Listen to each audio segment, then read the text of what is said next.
Hey, what's up traders? It's your boy, Silver Fulltime, and in this episode we're going to be looking at the euro against the great British pound.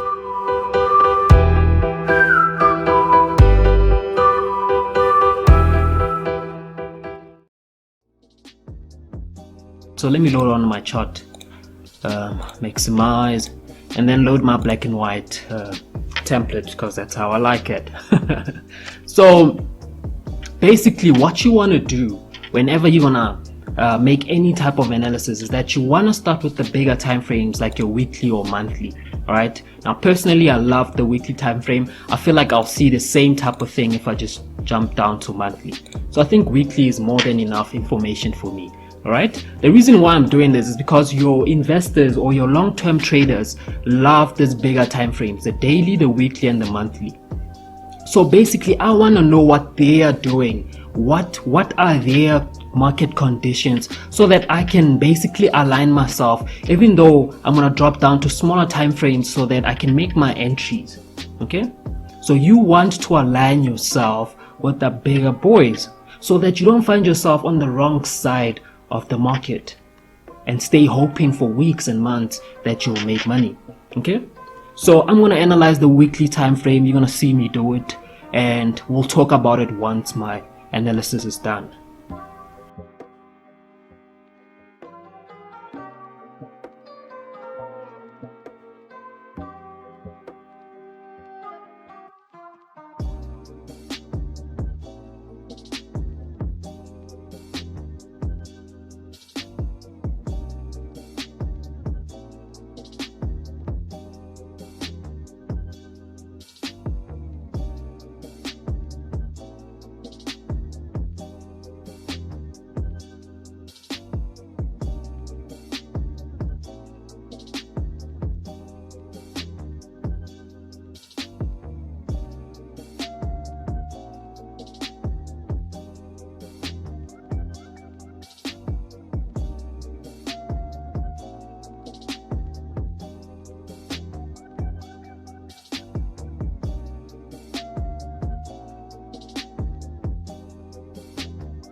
And there we have it.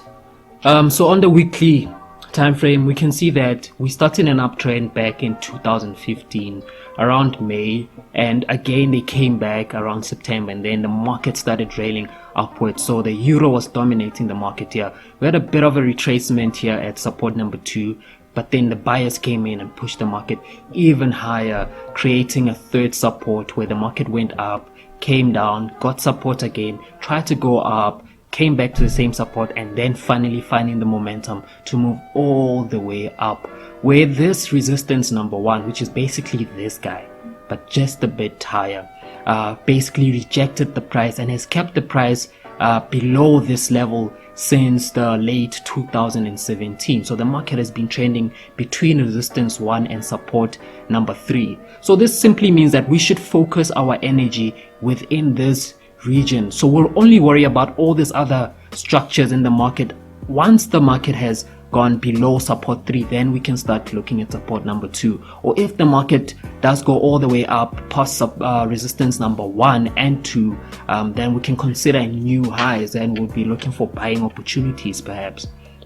So this is how the market is then laid out. So from resistance 1, the market went down, tried to push back up, but then we found a new resistance. So resistance 2 at point A pushed the market down, but the market got support and pushed back up, whereby we had a second turn at the same resistance area, which we call B. Then the market then pushed down further, even breaking this intermediate support here, and then the market got buying momentum once again, pushing back up to the what we call here the the resistance zone in this pink area here. So anyway, in here we're expecting that the market will react in a very bearish way. Okay, that simply means that the market we're expecting the market to react going downwards because we are in a resistance area. Okay, so if we're looking for bearish ideas, let me just make sure I record this. Black thick. There we go. So we're expecting the market to have such a movement going on forth here.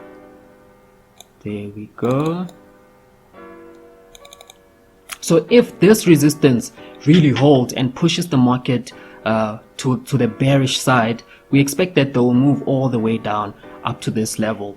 Okay, so now we can already see what the bigger guys have planned out and what market conditions they're trading with. So they're in a resistance area. So I believe that in this area, people will start, traders will start selling from this level.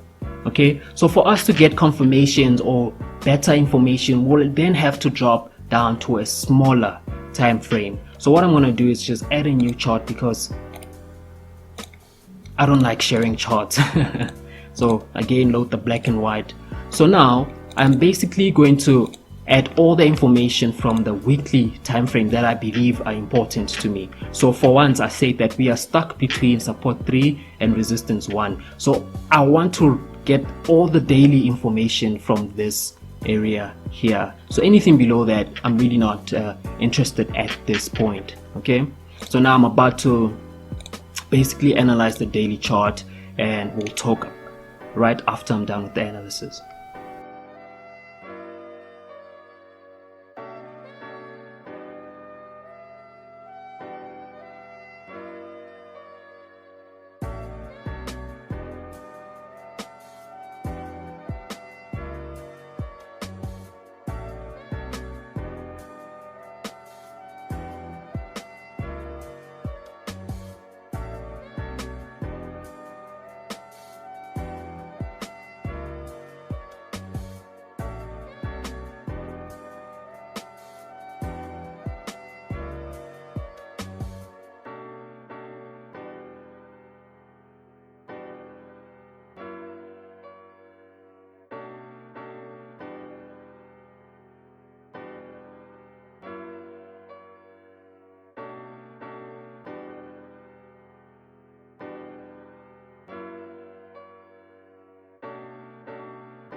So there we go. I basically dropped down the weekly information. So on the daily time frame, this so that we can see a clearer picture. So we wanted to investigate what's really happening in this resistance area here at B or at A that might influence what's going to happen next in this area. So you can't clearly see it here, but you can see the difference when you jump down to the daily time frame and look at the same resistance B. Is that you can see that price here reached the high, dropped a bit, went again up, came down, went up, came down, went up, came down, went up, and then finally went down. So here the market was consolidating or moving sideways, meaning that this is a good sign of a battle. So here there was a great resistance. So the sellers and the buyers were actually basically equal in strength at this point in time of December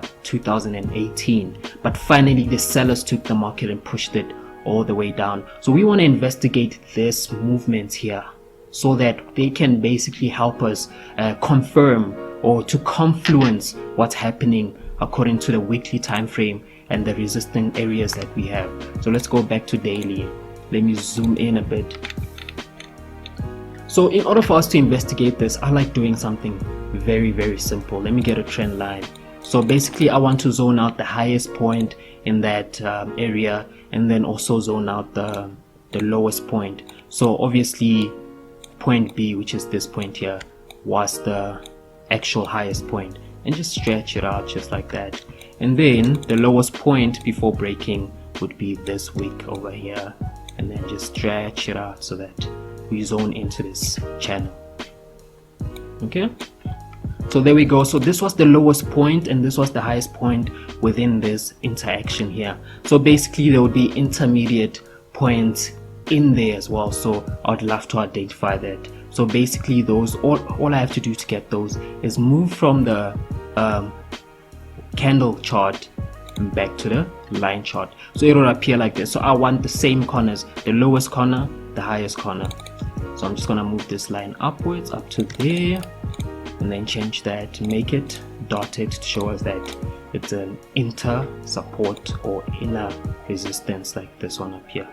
So there we go, and then we can go back to the candlesticks. So this was the inner section, this was the inner section up here. So we expect that if the market is to move down, let's see how that affects our chart actually.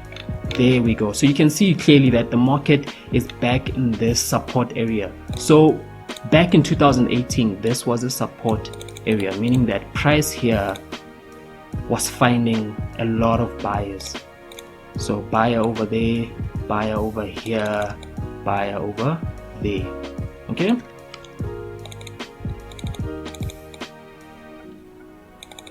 So technical analysis teaches us that history repeats itself from the same areas. So supports will become resistances. So we basically here we are anticipating that the market will then find a great deal of resistance here like they did here, and the market will then start moving down just like they did previously. Okay, so let me just section this area out so we can clearly see it.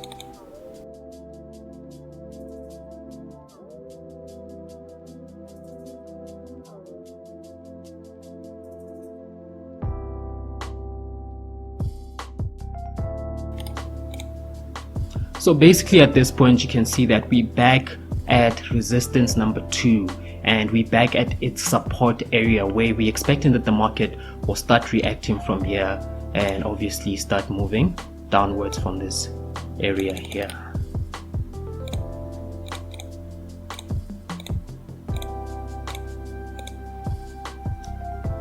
There we go.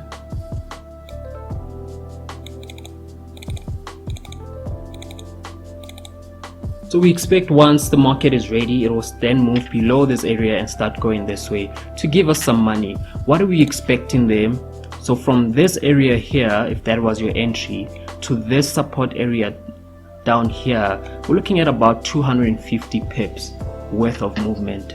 So there's money to be made here. And if they do pass this area and want to go back to this support areas down here as they did in the past, we're looking at double that, around 500 pips. So there's a lot of money to be made here. And in terms of risk, if I'm gonna sell anywhere in this area, I need to find my worst case scenario. Where would I kill a trade out? So in this case, obviously resistance 2 is the resistance that we're trying to sell right now. So I want to use its highest point as my worst case scenario, and that's 173 pips worth of a stop loss.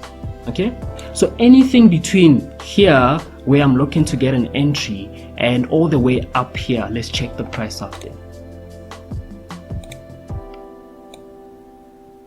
Anything up to there is a valid sell trade for me at this current point in time.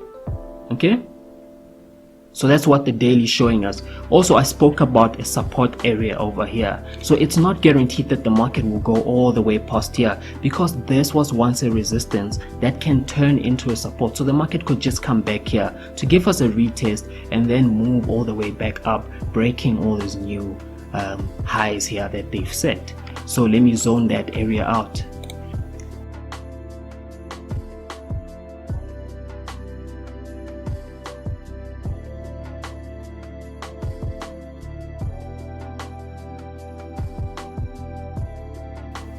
Perfect.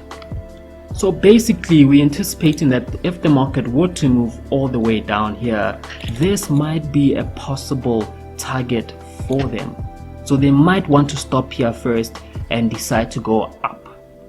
Okay, so this is another scenario we need to consider if we want to make money. So obviously this area then will become my take profit level 1. Okay,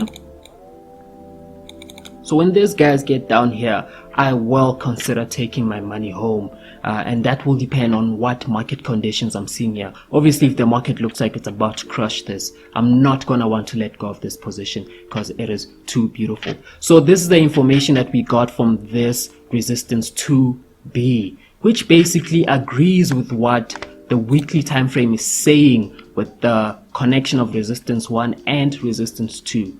Okay, so last but not least, we then have to find a way on how we're going to enter the market. So I'm going to open another chart. Don't worry, this is our last chart. All right, and jump down to the 4-hour time frame, which is basically our smallest time frame at this time. So what I want to do is go find this area here and channel out the same way that I did here, but then I want to investigate deeply in this movement going upwards. What's happening and where can I possibly start selling from? So let's go back to the 4 hours. We can see that resistance 2B is in this area here. So I'm going to zone it out. Let's go back to daily so that I can zone it out perfectly.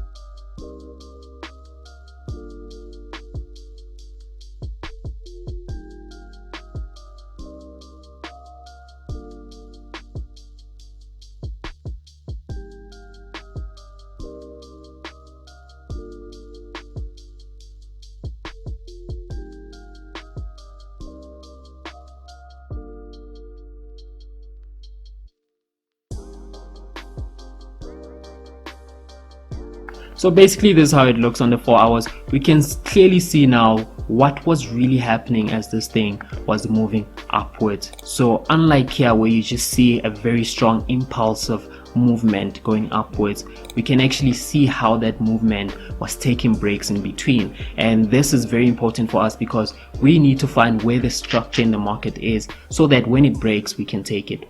Now let me show you what I mean by that. So right here you can see that the market has been acting very funny in specific points, and this is one of them. Okay, so the market was going up smoothly and creating like normal support. Then all of a sudden this thing just snapped and went down and then went up again, and then it kept going up properly, and then the same thing happened right over here, and then the market continued going upwards. So basically what I'm seeing here is the market trend. So let me connect a few points for you. So this would be our support number 1 where everything started from, and we're going to connect it to support number 2 over there. So I'm going to connect this point to this point. Let's change our colors there. Where are you, green? Thank you, buddy. Shorten the line. So basically this was the first momentum they used going upwards. So they kept this average and this strength that they used going up, and when they got to this area they kind of lost that momentum. As you can see them leave the momentum area over here and then starting off with a new type of momentum. So they slowed down. Here they were running up, now they're a bit slow but they're still going up. So this is a good sign that they're in resistance. They found resistance and the sellers are really trying to fight it off. So we're going to connect support number 2 to support number 3 and then increase it up to there. So you can see that in the second movement or the second impulse that they had, it was much slower than it was at first, because you can see that the slope is getting less steep. That's exactly what I see here. So they moved up and then they broke that too. So now it's getting slower, so it means that the sellers are stronger in this area because now they've actually moved the momentum back to the floor. So basically all I'm going to do is, because this is our most current price, is basically now investigate in this small area they have here what's going on there and if I can basically get an opportunity because of this. So here's a support 1, here's support number 2, and if you stretch it out, there we go, and we can just stretch it out again here. So these are brand new supports. Bam, 1 and 2.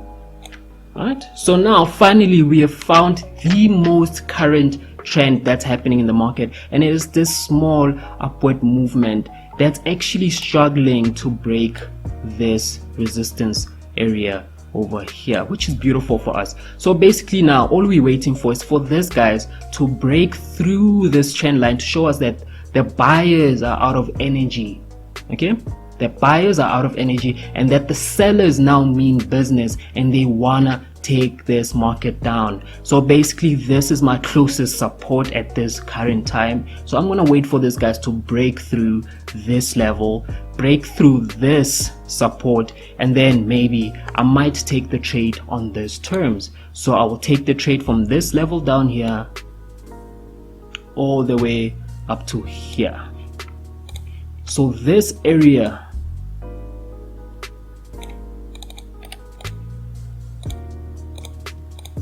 becomes my risk zone, and I want to make profit going down from here.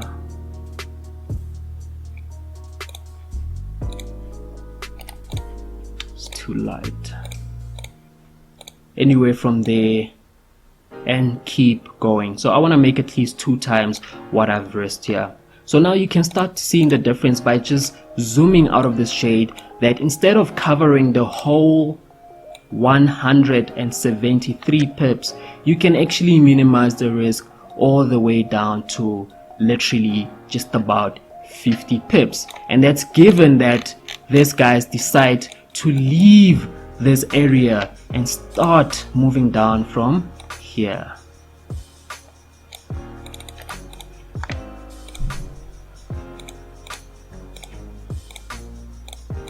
Bam.